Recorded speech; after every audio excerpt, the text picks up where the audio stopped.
Hi there, I'm in the lively old city of Pamplona that's brimming with things to explore, and to help me find my way around the place, I've met up with local guide Mikel, who's giving me some insider info on how to make the most of my time here.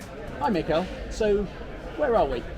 We are in Cafe Iruña, where our friend Ernesto Hemingway came here for a long time. He spent a long time drinking, and writing the Sons of Rises. Ah, right, okay. Nobel Prize winner Ernest Hemingway's novel was based on his travels to Pamplona from Paris in the 1920s. He came with his wife and other American and British expats who, still in the shadow of the First World War, were looking for a few days of carefree fun at the fiesta. Hemingway was planning to write a book about bullfighting, which intrigued him, but it was the intrigues and fighting between him and his friends that provided the material for his first novel. Hemingway soon split from his wife, and the royalties paid for the subsequent divorce. And it's just a short stagger from Cafe Iruña to his favourite hotel. And you can stay here too, and even book his old room, which has been kept in its original state. Hope they've changed the sheets. And so he was here for a reason as well, wasn't there? There was one thing, I think it's world famous, this, isn't it? That's right. Well, Hemingway came to Pamplona several years, not as much as a lot of people think, but it's true that all around Hemingway there is a lot of legends. Yeah. We keep on with the legend because it helps us a lot, especially because Pamplona is very famous all over the world because of the San Fermin Festival and the Run of the Bulls. But we have more things than that. The non-stop 9-day festival is in honour of a local lad, San Fermin, who went up north to convert people to Christianity and ended up a martyr. According to one legend, he died by being tied to a bull and dragged to an untimely appointment to meet his maker. And each morning the festival kicks off with the running of the bulls, where some people, armed with rolled-up newspapers, look like they're trying to recreate San Fermin's sticky end. The event lasts for around 2 minutes, which leaves the rest of the day for the million or so people who come each year to get on with the serious business of drinking, singing, dancing, and a bit more drinking. But it's also a time when locals meet up with friends and family for some drinking, singing and dancing, and, well, you get the idea. And while everyone loves a party, not everyone loves bull running and bullfighting. For the last 20 years there's been an alternative event held a couple of days earlier, the running of the nudes. So you have this crazy 9 days, and then what?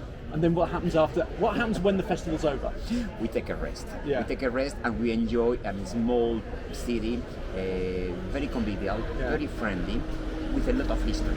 Yeah. Starting from the Basque village Iruña, at least 100 years before Christ, until now. Yeah. And Pamplona was very important, and it's still very important because of the Camino de Santiago, you know, the way. The most popular pilgrimage route to Santiago de Compostela is the Camino Frances, or French Way, and it passes through Pamplona.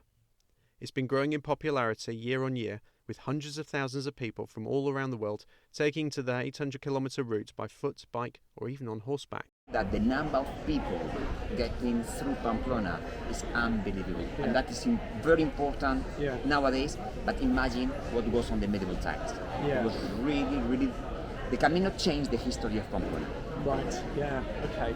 Its heyday was the 12th and 13th centuries, when pilgrims would make the journey in penance for sins committed, and the hope of reduced time in purgatory, a sort of heavenly airport waiting lounge. And thanks in part to the flow of pilgrims, the town became rich and started to expand. That Pamplona grown up with 3 little quarters, 3 little villages, and they spent fighting together for 400 years. Successive waves of immigration led to the setting up of 3 distinct quarters with their own churches, which could be used as fortresses during times of strife. But all that's now a thing of the past, thanks to this guy. On the 15th century, we had a great king called Charles III. Right. Or Charles III. Yeah. That on the 15th century, he get the unification of the 3 little towns. He rebuilt the cathedral in Gothic style, and also he built a lovely and great castle in a village close by, about 50 kilometers far from here, called Olite. Great one. And if you want to see Olite for yourself, it's just a scoot down the road by bus. So this is a fortified place. That's right. So walk around the walls?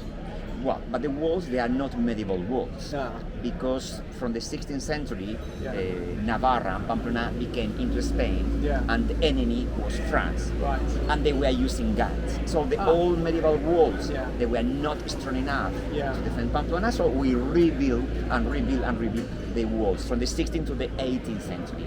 So nowadays you can visit the walls of Pamplona, 18th century walls, and probably they are one of the best all over Europe, all over the world from the 18th century.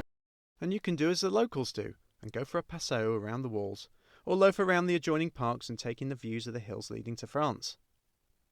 I hope you've liked this little glimpse of Pamplona. If you want to come here for yourself, I've left some details in the description.